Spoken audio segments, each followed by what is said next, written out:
much. That hurt us. There's You have to nothing. understand, it was the first time we've ever done an interview that something got taken out of context and there were stories about it. You know, like all we did, we had this interview where people were asking us, you know, you did this franchise, what are other franchises that you like? And we were like, well, our favorite franchise is Back to the Future, you know, but we would never in a million years want to, you know, we were joking around in the thing. We're like, you know what we really want to do is that we're completely joking around about that. And it was one of those things where we go on the internet and we're like, there's a story saying that Jon Hurwitz and Hayden Schlossberg want to remake Back to the Future, and we're like, what?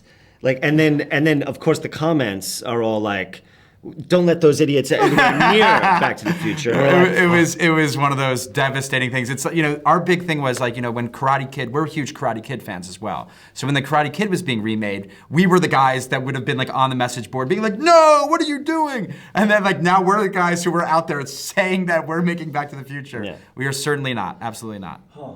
Well, big sigh of relief, right? Yes. Well, no, not relief.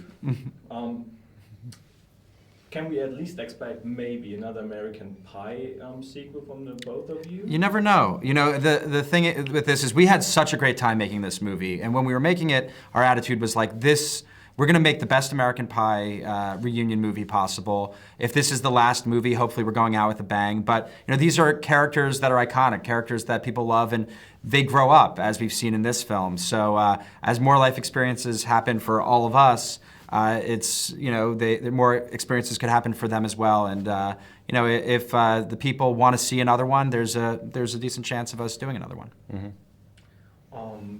There's this awesome performance of Chris Klein where he dances. Yes. It looked like so much fun, like just filming that. Can you tell us a little bit about that? Because that looked just great. He trained. Yeah, no, you know, one of the things that we liked in the first movie is when Chris Klein sings in the choir, and we always thought it was funny to see him sing, and we're like, well, it would be great to see him do some sort of dance bit, and you know, there's like all these celebrity dancing shows that are now popular, at least in the States, so we wanted to have him, you know, do this dance-off. Having Chris Klein do hip-hop music, you know, for us just seemed funny. But we wanted it to feel like he actually has been on the show for a while. So we had a dance choreographer working with him for months, you know, on different moves. And he did so many moves that we didn't put in the movie.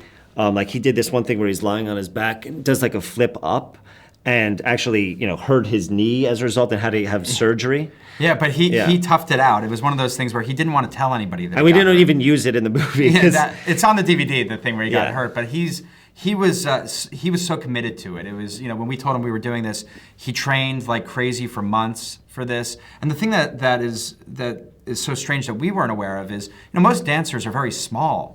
Like they're able to move like that because they're like 5 feet tall. He's like 6'2", Chris is like 6'3". or 6'3", so he's doing like really intense moves.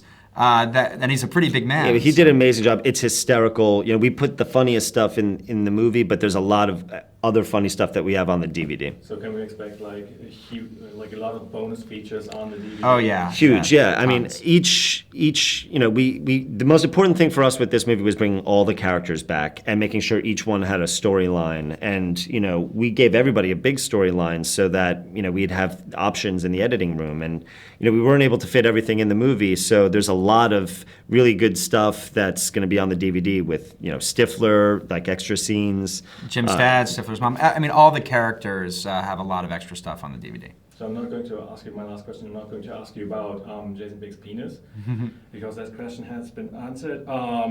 But can you tell me a bit about your experience on the set? Like, how was it for you to see all those people you probably, you know, like saw before in the first movie? Making this movie has been an amazing experience. John and I were in school, we're friends like the characters in this movie, and when the first American Pie came out, we were in school and we went to see it and we loved the movie. And then when we had the opportunity to make this, the first day when all the actors came back and they were all in the same room together, for us it was like, oh my God, this is a crazy. Well, yeah, I mean, it was just crazy when you have, you know, Jim's dad and Jim sitting in the bedroom that they were in that first movie, and you're directing the scene. It's the ultimate in fan fiction. You're able to determine what happened to the lives of these characters that we fell in love with and that people all around the world fell in love with. In every way, it was a dream come true. Thank you very much. Thank you. Thank you. Thanks a lot.